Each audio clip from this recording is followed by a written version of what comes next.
Hi, welcome to the Teen Scene. I'm Amber Thomas. We have a great show for you guys. Today we're going to be talking about the Maryland Commission for Women and the Women of Tomorrow Award. We're talking with Vanessa Perez, and she's going to talk about her culture and a little bit about her future college experience that she's going to be having soon. Let me tell you a little bit about the Women of Tomorrow Awards. The Women of Tomorrow Awards was established in 1997 to honor and acknowledge extraordinary young women who have demonstrated a commitment to community service and academic excellence.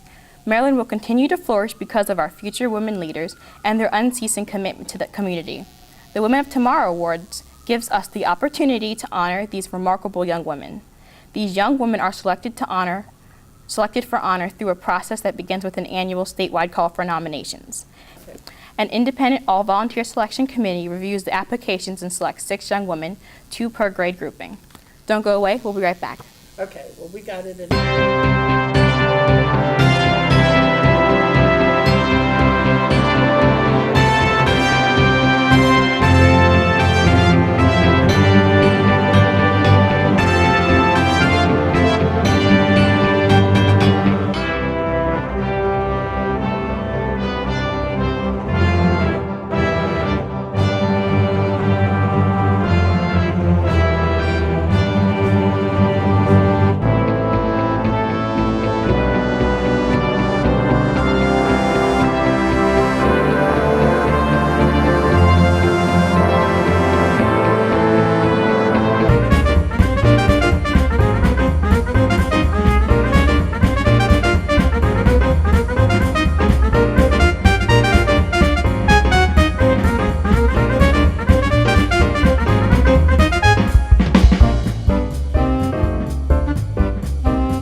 Hi, welcome to the Teen Scene, and I'm Amber Thomas. Today we're here with Vanessa Perez, who has just won the Women of Tomorrow Achievement Award. So Vanessa, tell us a little bit about yourself. Hi, I'm Vanessa. I lived in Gaithersburg in my early childhood. I now live in Frederick. Both of my parents are Colombian, so I'm Colombian and American. I currently go to Oakdale High School. And who nominated you for the Women of Tomorrow Award? Well, over the summer, I volunteered at an ELL summer school where I met Miss Nancy Davis, and she nominated me for the award because I volunteered at an ELL, which is English Language Learners summer school, and I met her through that, and she has nominated me for the award because I've been working with them for a year now. So what has it meant to you as a teen in Maryland to be nominated for the award? Well, it's been an honor because as a young woman, you wouldn't think that you would get such a big award, and it's really impacted me positively because currently I'm going through college applications and it's had a lot of weight on it, so it's a good thing. So can you tell me your hopes and goals for the future? Well, currently I'm applying for colleges. I'm going to major in nursing, so I'll hopefully receive a Bachelor's of Science degree in nursing, and then I'm going to go to graduate school to get my master's to become a nurse practitioner and specialize in pediatrics. Who are some of your role models and why did you choose them? Well, one of my role models is Dr. Glenn Gielhode because he's a doctor who goes around the country and multiple countries as well, and he serves as a doctor to underprivileged communities, and so he gives free health care for these communities. So what do you like to do for fun? For fun, I love dancing. I'm in a dance group right now, and we're having intense practices because next month we're going to be performing at the DC Armory. Oh wow, awesome. So could you tell us any advice you have for our teen audience? So some advice I would give to the teen audience would be to set goals for yourself. That way you can continue through your life with a purpose and have set goals and keep up to those goals. So what dance studio do you dance at? Well, it's not a dance studio, it's a group from my teacher, Miss Liliana, and I just recently joined, so. What would you say is your favorite type of dance? My favorite is the salsa because it's mainly Colombian, and I also like the bachata. So how long have you been dancing for? I've been dancing since I was 7 years old. Initially, my mom and a bunch of our friends started up a dance group to show the culture in our community. And then afterwards, are friends. They started moving to different states. One of them lives in Florida, one of them lives in Indiana. And after that, I took a break, but recently I've gone back to dancing again. What would you say is your favorite part of dance and why you love it so much? I would say the music itself, because the rhythms and the lyrics of the songs are completely different from anything else I've heard. Really? So, what would you say to someone who is trying to get into dance or is trying to get out of the box, trying to pursue something a little bit different in dance? Well, dance requires a lot of practice. We once had to practice for about like 6 hours straight, just doing not even a full routine, but half of a routine, because you have to be very precise and look really professional when you dance. What is your favorite part of your Colombian dance and your culture? My favorite part about my culture would be the dancing, but along with the values that you learn as a Colombian, you have a very strong attachment to your family, and family is always the first thing for everything. So apart from dancing, family is really important.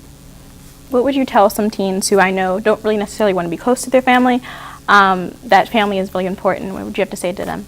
Well, family can be considered anything really. It can be friends in a way, but they can end up being your adopted family.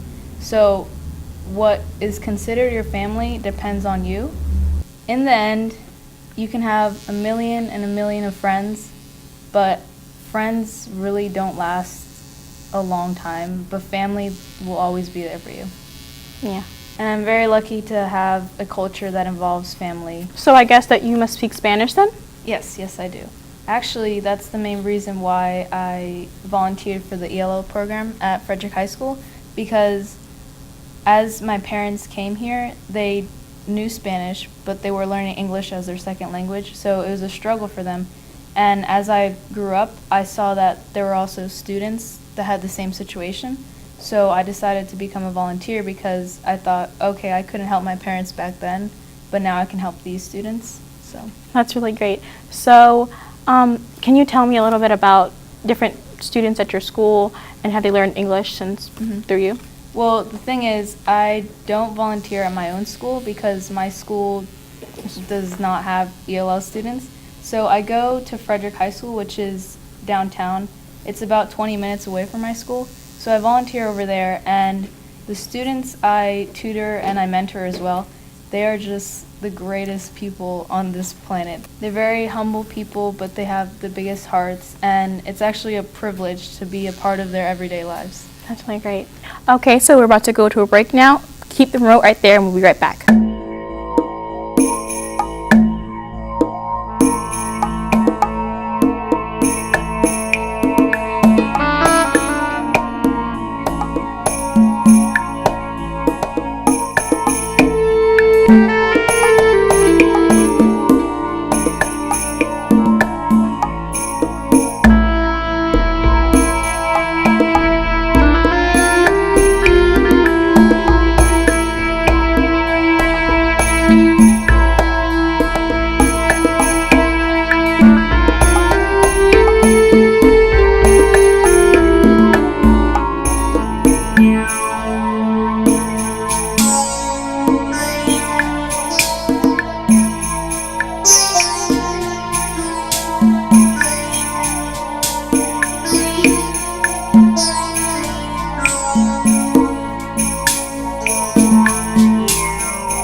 Welcome back to the Teen Scene. We're having a great time here. We're here with Vanessa Perez, who has won the Woman of Tomorrow Award. And can you tell us a little bit about your family and your heritage and basically how it meant to you that your parents? Well, my parents, they came here to the United States because over in Colombia at the time there was a type of, not civil war, but there was a lot of bomb threats and things like that. So they came here, and initially my dad was supposed to come back, but he decided to come here or stay here because he saw that there was a lot of opportunities. And so as a first generation of actually being born here, I see the difference and the struggles that come through with the people who have just arrived here and the people that have lived here. So as my parents lived in the United States, they went through a lot of struggles, and I've learned to appreciate that and appreciate what I have more. Can you tell teens out there to appreciate how we can all appreciate our past and our heritage and our culture? Well, it's really important to appreciate your heritage and your culture because that's where you came from. So a way to appreciate it would be maybe first off figuring out where your ancestors were from and maybe take in some traditions into your home. How did it feel as a teenager and a young woman to achieve such a great honor and award at such a young age? Well, I felt invincible because really I had no idea that I was going to win this award because Miss Davis had told me about the award and we turned in the application, but we didn't really think I would win it. So I heard you gave a speech. Could you give us a little bit of the speech that you gave? Well, in the speech, I spoke about my family and I spoke about mainly the ELL students and how every day I'll go in and I'll teach them something new, but in the end they always end up teaching me something, which is to appreciate what I have. Because most of the students there, they have very difficult lives and they teach me how to appreciate what I have. So. What would you say is your favorite part about volunteering and getting to know someone who isn't, in your own backyard? What I love most about teaching these students are the understanding nods and the smiles that I get the second they understand something, because most of the students that I teach, their first language is Spanish, so at times I do have to speak to them in Spanish, and I'll explain, let's say like an algebra concept, and I'll try to explain it to them in English, and they'll sort of get it. But once I explain it to them in Spanish, they'll get it, and their eyes just light up, and they know that the rest of the day and the rest of the week is going to go by so smoothly because now they understand the concept. So since you're so great with kids, do you want to work with children in the future? Or? Yes. So I want to become a nurse practitioner, and I want to be a pediatric nurse practitioner. So yes, I do want to work with children. Do you have any idea where you want to go to college at? Well, hopefully NYU, that's my #1 school, and if not, Stevenson, because they have a good nursing program. And for my graduate school, I want to go to Johns Hopkins. Wow, awesome. So are you a senior or a junior? I'm a senior in high school right now. So we're going to go to a break right now. We'll be right back to the Teen Scene. You can keep talking back and forth. I went to my first meeting at the White House as a Democratic leader of the House of Representatives. And I wasn't having any apprehension about the occasion because I'd been to the White House many times as an appropriator, as an intelligence committee person. So I didn't even think about being apprehensive. When I went into the meeting, the door closed behind me, and I saw the President, the Vice President, and the other leaders of Congress, House and Senate, Democratic and Republican. I realized that this was unlike any meeting that any woman had ever been to before in the White House. Not only me, but any woman. But I was there with not my presence there derived from the President's appointment, but as a representative of my caucus. And as I sat down, and President George W. Bush, ever gracious and welcoming, while he was speaking, at my chair, I felt very, very closed in. Very, very closed in. I didn't know what was happening, and I could vaguely pay attention to what he was saying. And then I realized that sitting on my chair with me, Stanton, Lafouche-Chamon, Alice Paul, Sojourner Truth, you name it.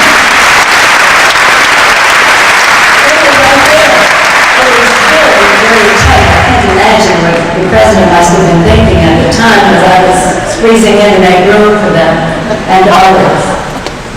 And then I could hear him say, at last, we have a seat at the table.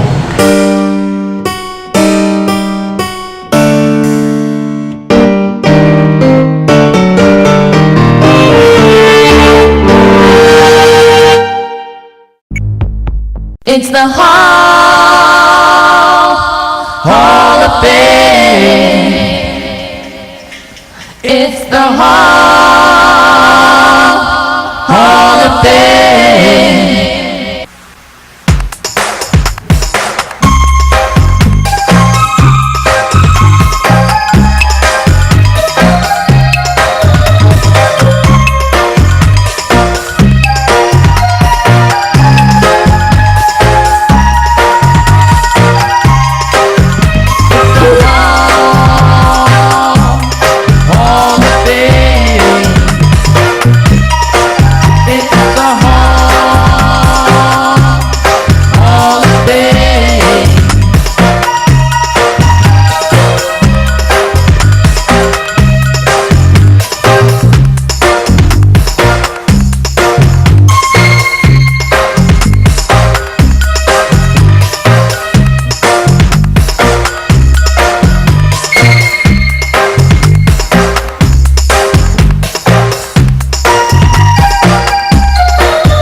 It's the Hall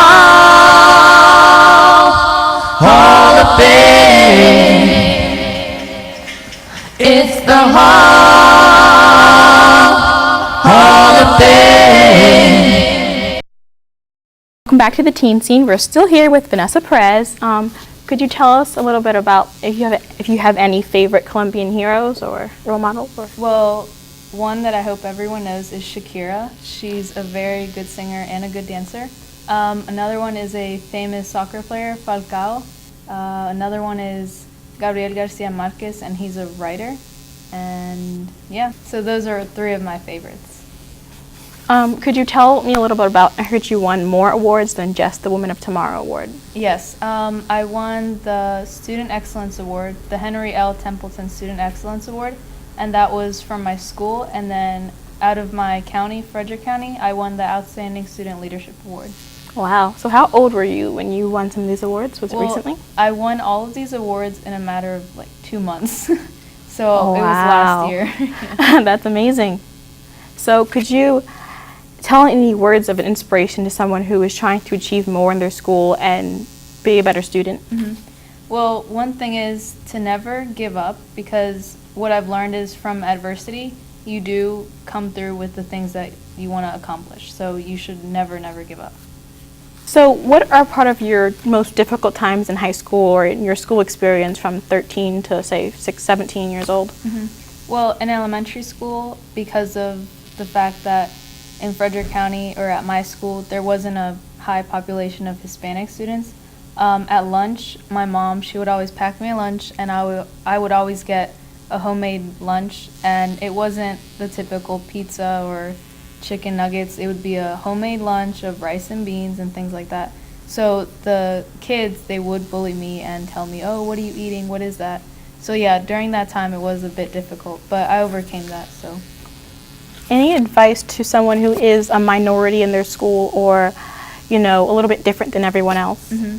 Well, being different at the time, you may seem to think that it's a bad thing, but in the end, you're different and you will stand out in a positive way because you are different. So did you get any discrimination from teachers or bullying, peer pressure from teachers or staff? Or? Mm-hmm. Well, in middle school, I did have a guidance counselor that didn't quite like me.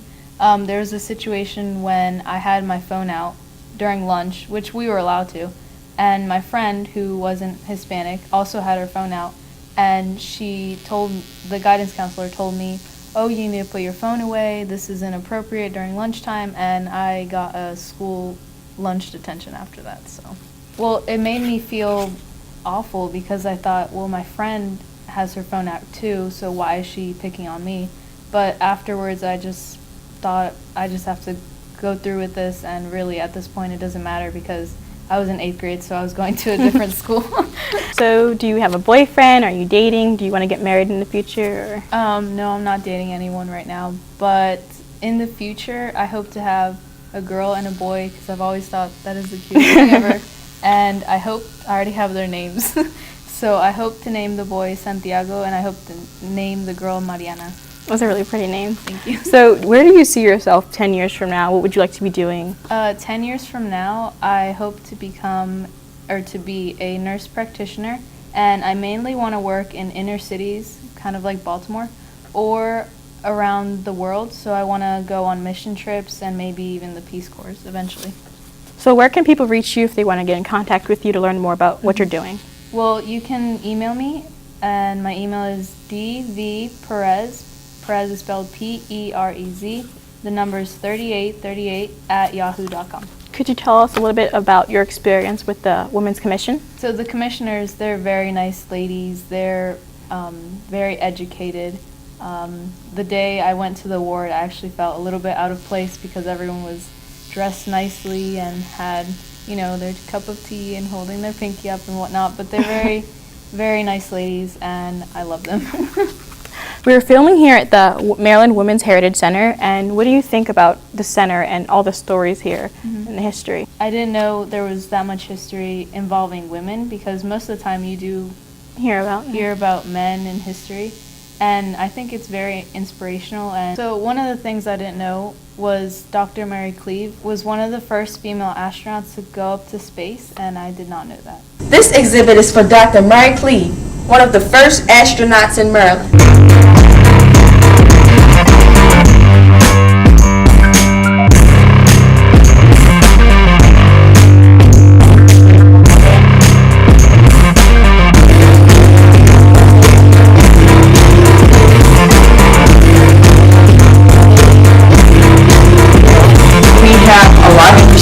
Going on when it comes to careers in science, technology, engineering, and math, and it's really exciting to be able to share some of them with you.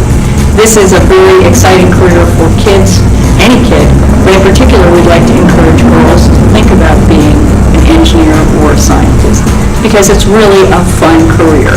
I worked for over 30 years as an engineer, and I can't think of anything I could do that would have been more fun than what I did, and what I'm still doing, in fact. So it's really a great thing to consider. So I'm going to show you some clips. Come on with me on the trip. That was one of the three pictures we took that kind of said what everybody was going to do on the mission. Being led out really by mission specialist Norm Thagard, Mark Lee, Mary Cleave, and the commander and pilot Commander Dave Walker waving, and pilot Ron Graby waving. T-minus 15, 14, 13, and liftoff. 7 feet per second. Atlantic 2 miles.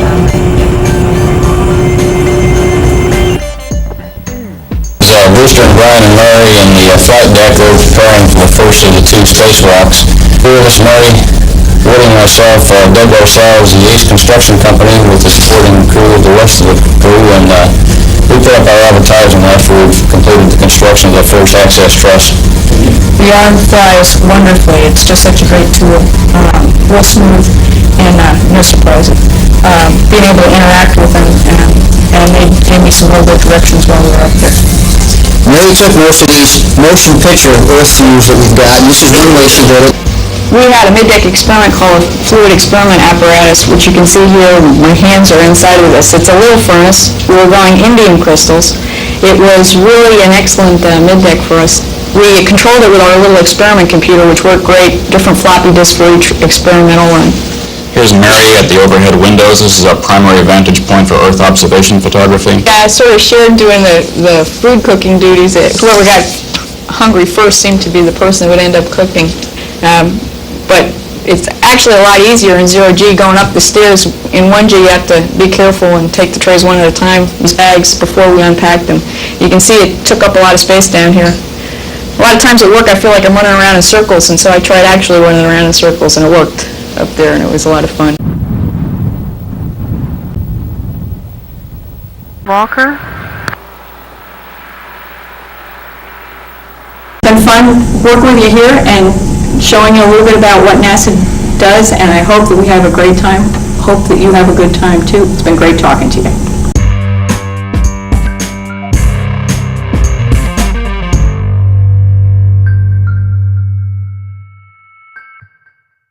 So we're getting ready to finish up today. Any last thoughts or?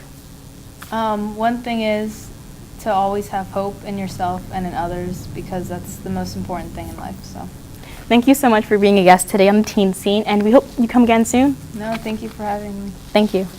Thank you for watching the Teen Scene.